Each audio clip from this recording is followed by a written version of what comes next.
1 tahun sudah kita datang membawa banyak cerita. Dalam usia satu warsa, banyak keganjilan yang terungkap di sini.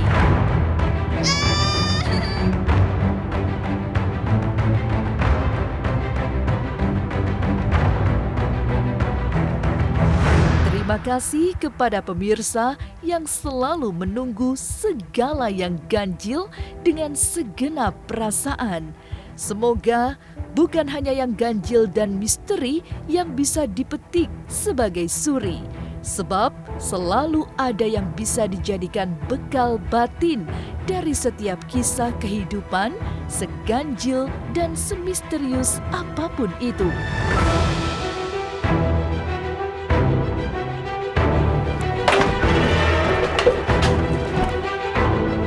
Anggu aing, balik!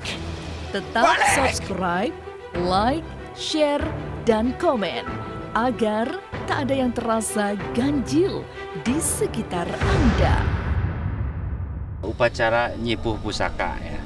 Ini bukan hal klinik, artinya sesajen itu sesajian itu lebih tinggi lagi derajatnya karena sesajen itu artinya sastra, genre, hayu, ningrat, pangruat, ingdiu. Kalau khasiat dan hodam itu tergantung diri sendiri gitu.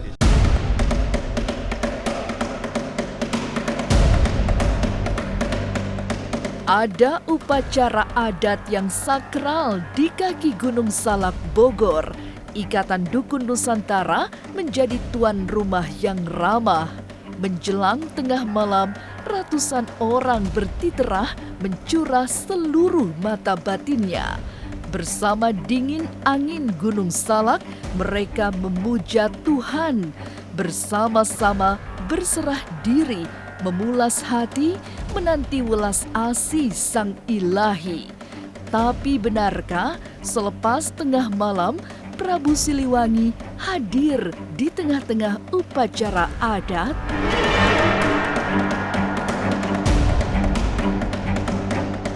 Jangan dulu berlalu, masih akan banyak keganjilan terjadi di sini. Dan jangan lupa subscribe, like, share, dan komen agar tak ada yang terasa ganjil di sekitar Anda.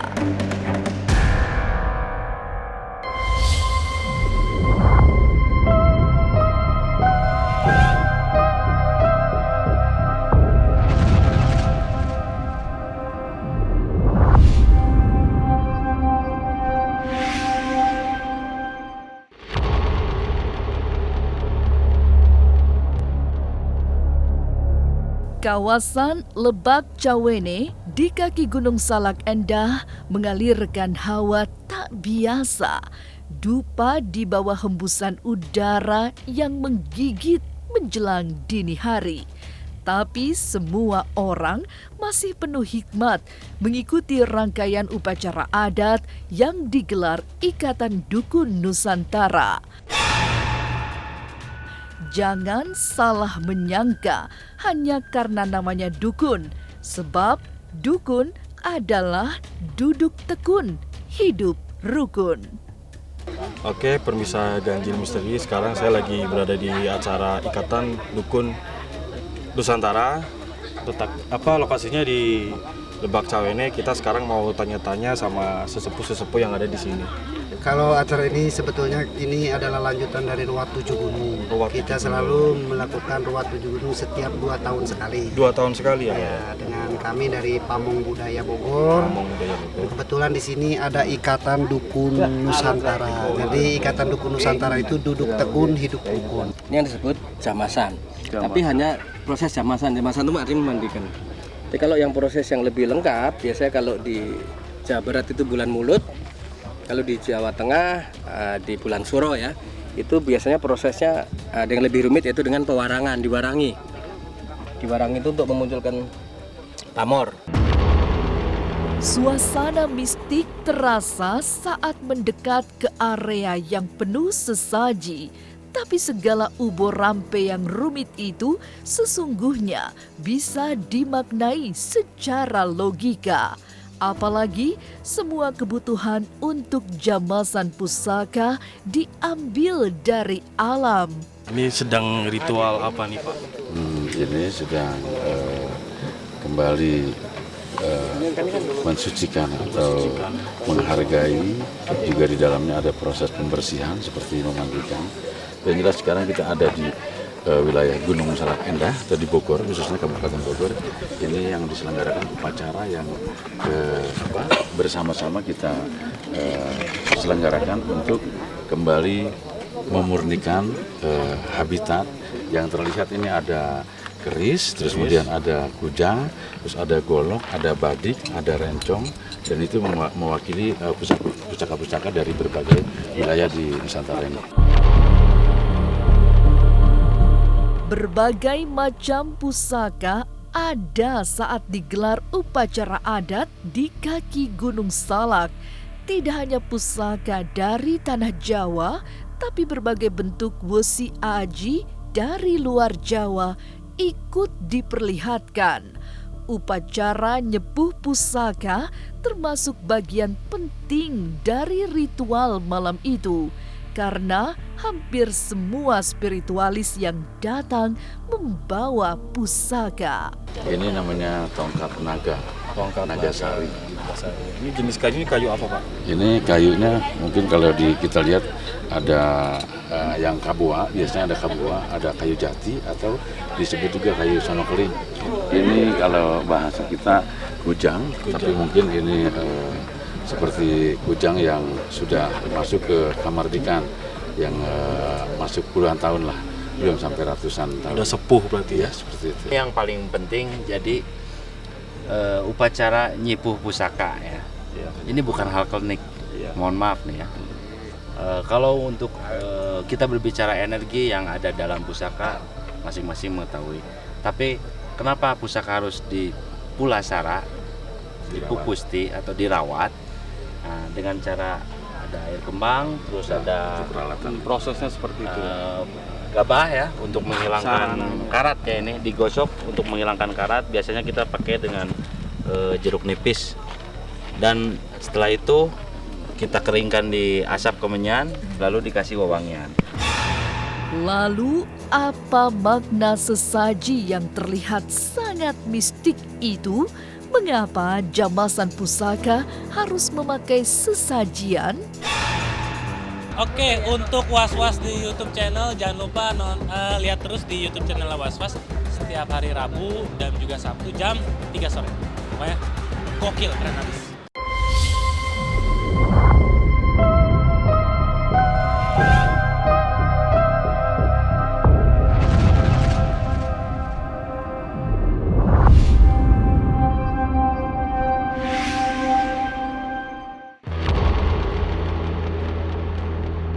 Pusaka Nusantara memang bukan sembarangan benda bertuah.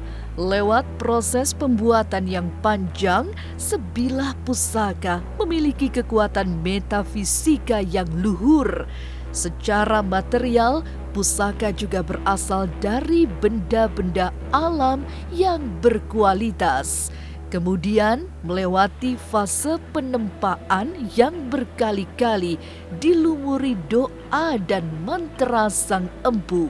Nah, ini sedikit saya lihatin aja ya. Ini yang dinamai pamor. Ini lapisan.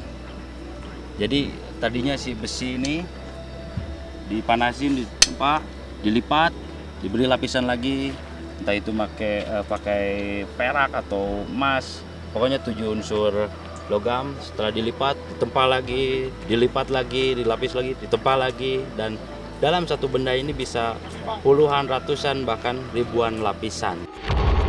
Nah, kalau ini yang saya pegang kebetulan punya saya sendiri, ini golok, golok gitu. Cuman diberi nilai yang lebih berharga karena diberi pamor. Ini sama keris juga. Sama ya? Cuma sarungnya? Sarungnya dari bambu. Rangkanya dari bambu? Ya, betul. oleh sebab proses pembuatannya yang melewati fase panjang dengan berbagai ritual batin, setiap pusaka memiliki treatment tersendiri dalam memelihara.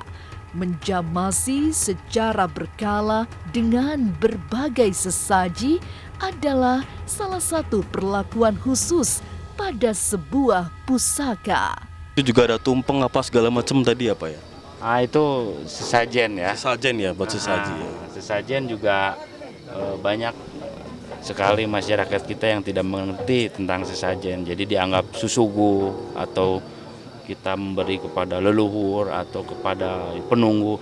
Bukan. Artinya sesajen itu, sesajian itu lebih tinggi lagi derajatnya karena sesajen itu artinya sastra jendra hayu ningrat pangruat ingdiu. Jadi itu sastra atau dengan bahasa bebas kita bilang itu kitab suci kita. Bermacam-macam sesaji sesungguhnya menunjukkan kuatnya ikatan dengan leluhur. Semua membawa makna yang syarat ajaran luhur. Mulai dari bubur putih, bubur abang, hingga payung agung yang sakral. Tanya Pak, ini yang di belakang ini apa ya Pak ya? Sesaji atau apa Pak? Sesaji lah. Sesaji apa ya? Termasuk sesaji ada bubur merah dengan bubur putih. Ini dilambangkan antara diri kita, ada yang merah, ada juga yang putih, darah merah, darah putih. Ini terbuat dari gula merah sama gula putih ya Pak Betul. ya? Terus itu ada uli, berarti ada rekatnya ucapan kita dengan yang Sang Wali atau Maha Kuasa atau Gusti Allah. Itu yang di itu air apa Pak? Itu air 7 sumur. Air 7 Jadi sumur. 7 sumur itu air 7 sumur yang mata air yang dari alam. Kemungkinan ini bahasanya tirta. Tirta ya. Air Berarti suci. ngambilnya dari tempat apa itu Pak? Dari Kobak. Sumur gitu? Kobak. Kobak ya. Kalau ini keris Raja Karangasem ya. Ini asalnya dari Bali atau Raja Bali gitu. Ini keris Raja Karangasem. Ini ada khasiat atau apa gitu Kang? Atau ada kodam atau ada isinya gitu Kang? Kalau khasiat dan hodam itu tergantung diri sendiri gitu. Iya, tergantung keyakinan diri sendiri juga gitu. Karena ada sebagian dari orang juga ada yang meyakinkan bahwa pusaka itu adalah sebagian yang bisa membantu gitu. Sesaji memang sering diidentikan dengan klinik, meski bagi para spiritualis memiliki sejuta makna. Banyak simbol yang bisa dibaca sebagai ajaran luhur. Tapi apa saja yang terjadi selama prosesi upacara adat di kaki Gunung Salak? Benarkah ada kehadiran Prabu Siliwangi? Assalamualaikum pemirsa, saya Lesti. Jangan lupa saksikan terus Intens Investigasi, tayang 2 kali sehari, tayangnya di siang hari dan malam hari. Wajib nonton ya teman-teman.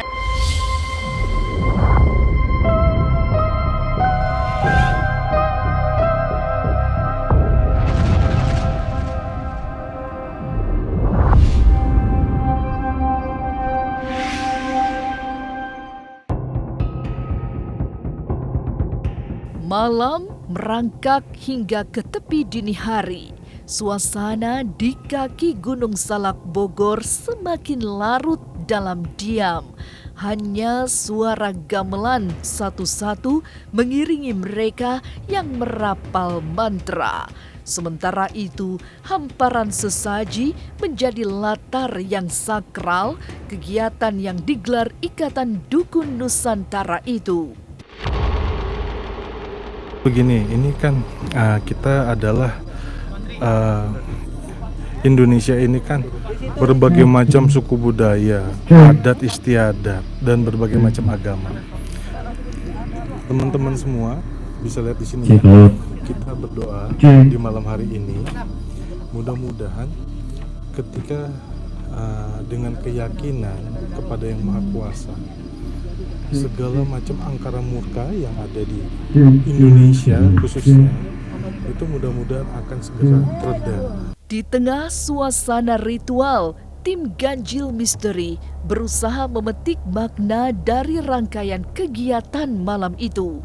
Sejumlah tokoh kebatinan hadir memberikan penjelasan setiap detil acara, termasuk makna kegiatan yang sudah langka itu. Inilah upacara yang semestinya lestari untuk mengikis pengaruh asing yang semakin bising. Ini merupakan adat yang sangat luar biasa, mungkin hampir punah, tapi ketika sekarang dengan ada ikatan dukun Nusantara ini, apresiasi kalau buat saya, gitu kan, terutama orang-orang Sunda, pun itu tidak santer, tidak identik dengan hal-hal yang mistik, gitu kan. Tapi apa yang disampaikan Pak Ustadz tadi bahwa dukun itu duduk rukun. Angin datang perlahan saat malam bertambah tua. Sesekali udara diberi warna abu-abu oleh kepulan asap dupa dan kemenyan.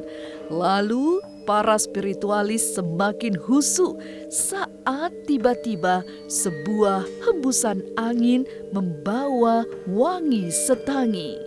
Aroma yang khas kedatangan penguasa Pajajaran.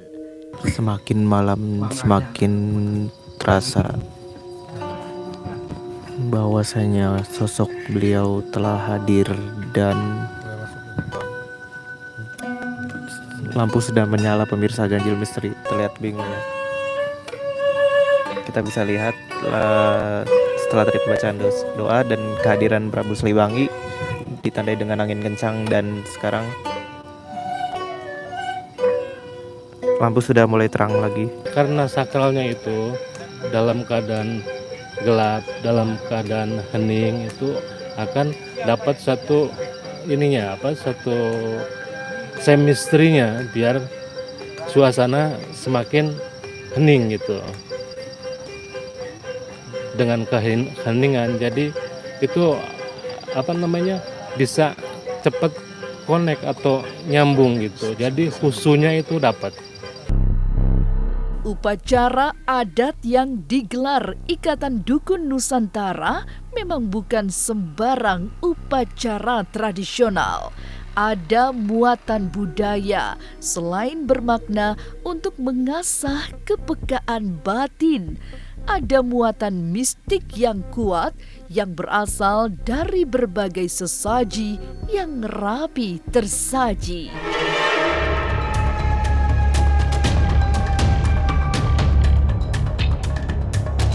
Inilah Ganjil yang akan menguak berbagai misteri di alam nyata dan tak kasat mata. Sampai jumpa pada episode selanjutnya dengan kisah-kisah ganjil setiap hari Senin, Kamis, dan Jumat pukul 5 sore. Tapi sebelumnya, jangan lupa subscribe, like, share, dan komen agar tak ada yang terasa ganjil di sekitar Anda.